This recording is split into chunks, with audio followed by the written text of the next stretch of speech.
बिस्मिल्लाहिर्रहमानिर्रहीम सल्लल्लाहु अला मुहम्मद सल्लल्लाहु अलैहि वसल्लम।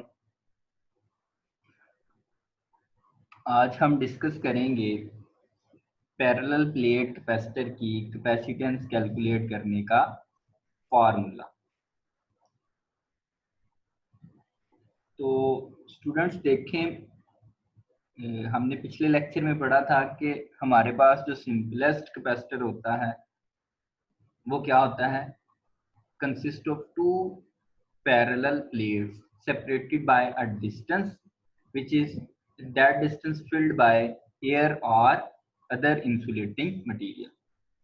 हमने क्या किया, एक पैरेलल प्लेट कैपेसिटर कंसीडर कर लिया जिसकी प्लेट्स के दरमियान डिस्टेंस है d, और इसके दरमियान हमने कंसीडर किया इस वक्त कोई मीडियम प्रेजेंट नहीं है।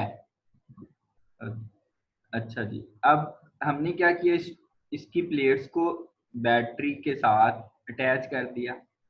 जो प्लेट बैटरी के पॉजिटिव से अटैच होगी इसके ऊपर पॉजिटिव चार्ज आ जाएगा, और जो प्लेट बैटरी के नेगेटिव से अटैच होगी इसके ऊपर क्या होगा, नेगेटिव चार्ज आ जाएगा। तो हम देख लेते हैं जो प्लेट्स हैं इनके ऊपर कौन सा कितना चार्ज आया। Q is the charge on the plates. जैसे ही प्लेट्स के दरमियान प्लेट्स के ऊपर चार्ज आना शुरू हुआ तो हुआ क्या, इसकी प्लेट्स के दरमियान पोटेंशियल डिफरेंस डेवलप हो गया। तो Q charge on the plates और V is the potential difference between the plates. अब जैसे ही पोटेंशियल डिफरेंस बना तो प्लेट्स के दरमियान, क्योंकि इसके ऊपर क्या है पॉजिटिव चार्ज और इस प्लेट के ऊपर नेगेटिव चार्ज, तो इनके दरमियान क्या बन गया, एक इलेक्ट्रिक फील्ड डेवलप हो।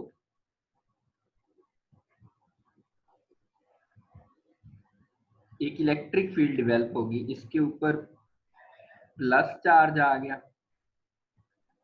और सेकंड प्लेट के ऊपर नेगेटिव चार्ज आ गया, और इस तरह से प्लेट्स के दरमियान क्या हुआ, एक इलेक्ट्रिक फील्ड डेवलप हो गई, एक इलेक्ट्रिक फील्ड डेवलप हो गई। ओके, अच्छा जी, Q क्या है, charge on the plates, V potential difference between the plates, E electric field between the plates. अब यहाँ पे sigma is the surface charge density. अगर हम कंसीडर करें कि जो प्लेट का एरिया है A, प्लेट का एरिया A, अब इस एरिया A के ऊपर टोटल चार्ज कितना आ गया, Q। टोटल प्लेट का एरिया कितना है A, और सारी प्लेट के ऊपर चार्ज कितना है, एरिया A के ऊपर चार्ज कितना है, Q। अब सिग्मा क्या होता है, यूनिट एरिया के ऊपर जो चार्ज होगा वो क्या कहलाएगा, सिग्मा। चार्ज पर यूनिट एरिया, मतलब 1 मीटर स्क्वायर के ऊपर जो चार्ज होगा उसको हम क्या कहेंगे, सिग्मा। सिंपल देखें, इसको समझ लेते हैं। अगर टोटल एरिया के ऊपर चार्ज, टोटल एरिया A, इसकी वैल्यू है, एरिया की वैल्यू हम सपोज कर लेते हैं that is 5 metre square. 5 metre square के ऊपर कितना चार्ज है, Q, which is equal to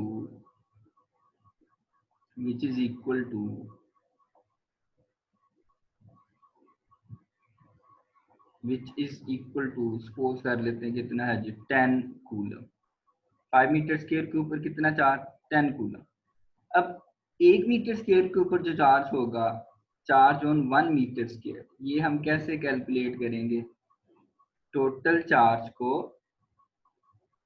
हम क्या करेंगे, टोटल एरिया पे डिवाइड कर देंगे।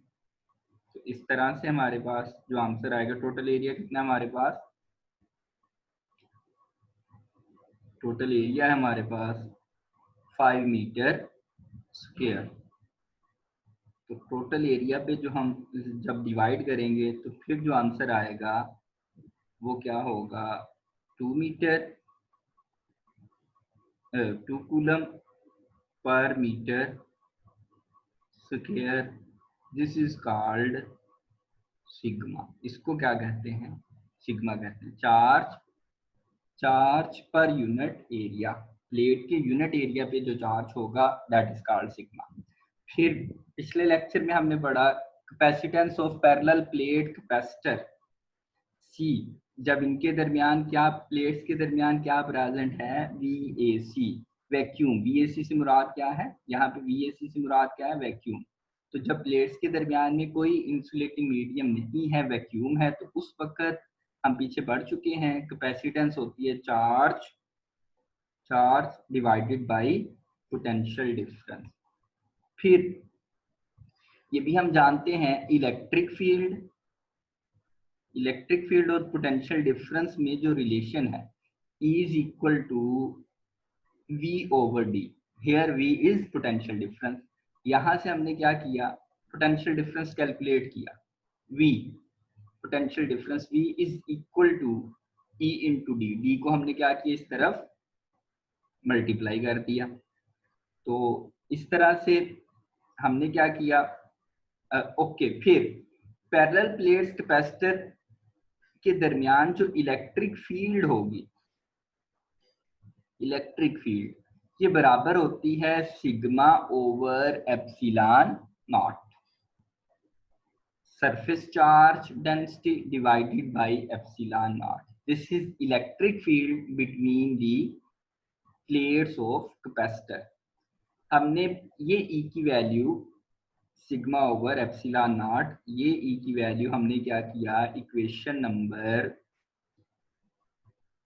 ओके सिग्मा की value, put value of sigma in above equation. ऊपर वाली इक्वेशन में, इस इक्वेशन में हमने क्या किया, सिग्मा की वैल्यू पुट की। अब सिग्मा का हमें पता है, sigma is equal to charge पर यूनिट एरिया, तो सिग्मा की जगह हमने पुट कर दिया Q upon A, epsilon not as it is आ गया। फिर ये इक्वेशन नंबर 3 से E की value is equal to Q over A epsilon not, हमने क्या किया, इसको पुट किया equation number, put this value in equation number 2। इसको क्या किया, इसको याद रखिएगा, हमने क्या किया, इसको इक्वेशन नंबर 2 में पुट किया। Put this value in equation number 2। ये वाली वैल्यू हमने क्या की, इक्वेशन नंबर 2 में पुट की। इस इक्वेशन में E की जगह हमने क्या पुट कर दिया, Q over A epsilon not. Equation number 3 से E की वैल्यू इक्वेशन नंबर 2 में पुट की, तो हमारे पास V बन गया, V is equal to Q D over A epsilon naught. फिर ये वाली वैल्यू V की, पोटेंशियल डिफरेंस की वैल्यू हमने क्या किया, इक्वेशन नंबर 1 में पुट। जब हमने 1 में पुट की तो हमारे पास आंसर आ गया, C vacuum is equal to Q over Q D over A epsilon naught. अब Q से Q क्या हुआ, कैंसिल आउट हो गया, और ये वाली सारी टर्म कहाँ पे शिफ्ट होगी, ऊपर शिफ्ट होगी। तो हमारे पास C वैक्यूम बन गया A epsilon not over D। अब इसमें this is the formula of capacitance of parallel plate capacitor.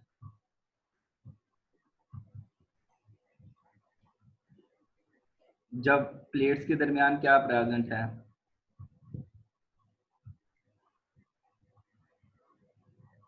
when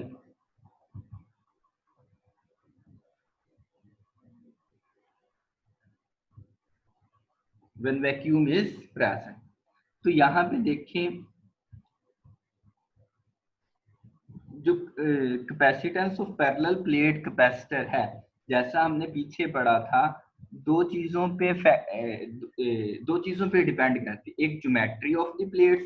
अब ज्योमेट्री से मुराद प्लेट का एरिया, अगर एरिया ज्यादा होगा, अगर प्लेट का एरिया ज्यादा होगा तो उस कैपेसिटर की कैपेसिटेंस भी क्या होगी, ज्यादा होगी। कैपेसिटर की कैपेसिटेंस भी क्या होगी, ज्यादा होगी। और अगर प्लेट का एरिया कम हुआ, if area of the plate is small, अगर एरिया क्या हुआ, कम हुआ, तो फिर कैपेसिटेंस भी क्या होगी, then capacitance is also small. दूसरा डिपेंड करती है सी का डी के साथ कैसा रिलेशन है। डी क्या है, डिस्टेंस बिटवीन दी प्लेट्स। अगर प्लेट्स के दरमियान डिस्टेंस हम बढ़ा देंगे तो फिर कैपेसिटेंस क्या हो जाएगी, कम हो जाएगी। और अगर डिस्टेंस कम करेंगे तो फिर कैपेसिटेंस बढ़ जाएगी। और तीसरा फैक्टर है मीडियम। तो याद रखिएगा, जब कैपेसिटर की प्लेट्स को हम क्या करेंगे, किसी इंसुलेटिंग मीडियम से फिल करेंगे, तो फिर भी क्या होगा, कैपेसिटर की कैपेसिटेंस इंक्रीज कर जाए। एक बार फिर, अगर कैपेसिटर की प्लेट्स को क्या किया जाएगा, किसी इंसुलेटिंग मीडियम से फिल किया जाएगा, then capacitance of capacitor also increase. अब इसको समझते हैं, ये पॉइंट देख लेते हैं। इफेक्ट ऑफ कैपेसिटेंस पहले हमने डिस्कस किया जब प्लेट्स के दरमियान क्या था, वैक्यूम प्रेजेंट था। अब हम कंसीडर करते हैं कैपेसिटेंस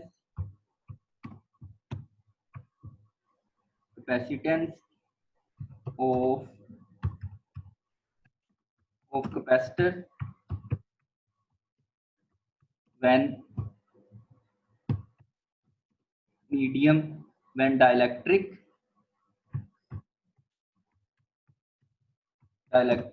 is present। अब इसमें ये एक टर्म आ रही है डाइलेक्ट्रिक। तो डाइलेक्ट्रिक हम कहते हैं, dielectric is an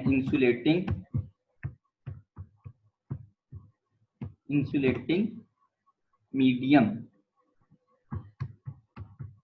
present between plates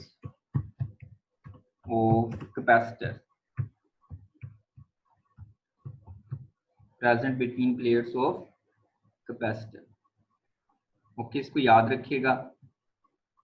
अगर कैपेसिटर की प्लेट्स को सिंपल देखिएगा, अगर हम कैपेसिटर की प्लेट्स को, ये हमारे पास पैरेलल प्लेट कैपेसिटर है, this is a parallel plate capacitor. इसको हमने क्या किया, बैटरी के, एक को बैटरी के पॉजिटिव से अटैच कर दिया और एक को बैटरी के नेगेटिव से हमने अटैच कर दिया। अब ये जो स्पेस है इसको हमने क्या किया, फिल कर दिया विद एन इंसुलेटिंग मीडियम। किसी इंसुलेटिंग मीडियम से हमने क्या किया, ये सारी स्पेस फिल कर दी। ये सारी स्पेस हमने क्या किया, किसी इंसुलेटिंग मीडियम से फिल कर दी। याद रखिएगा, जब भी हम कैपेसिटर की प्लेट्स के दरमियान कोई इंसुलेटिंग मीडियम इंसर्ट करेंगे तो कैपेसिटेंस इंक्रीज होगी। In this case capacitance of capacitor increase by a constant factor,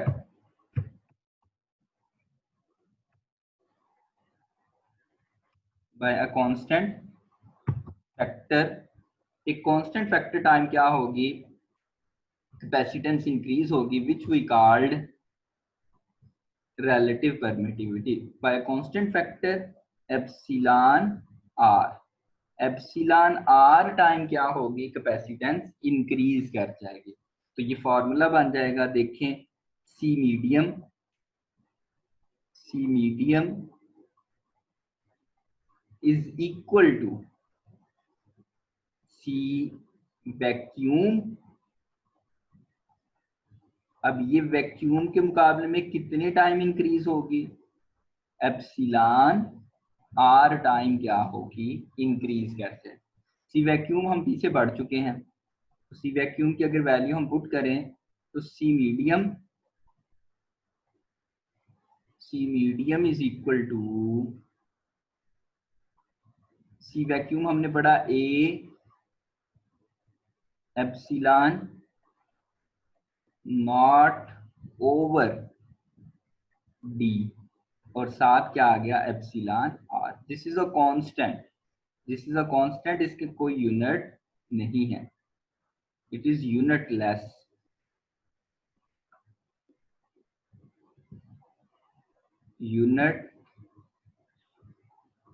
unitless, ये प्योर नंबर है जिसके कोई यूनिट नहीं है। ओके जी, ये हमारा टॉपिक कंप्लीट हो गया। इंशाल्लाह बाकी हम नेक्स्ट वीडियो में देखेंगे।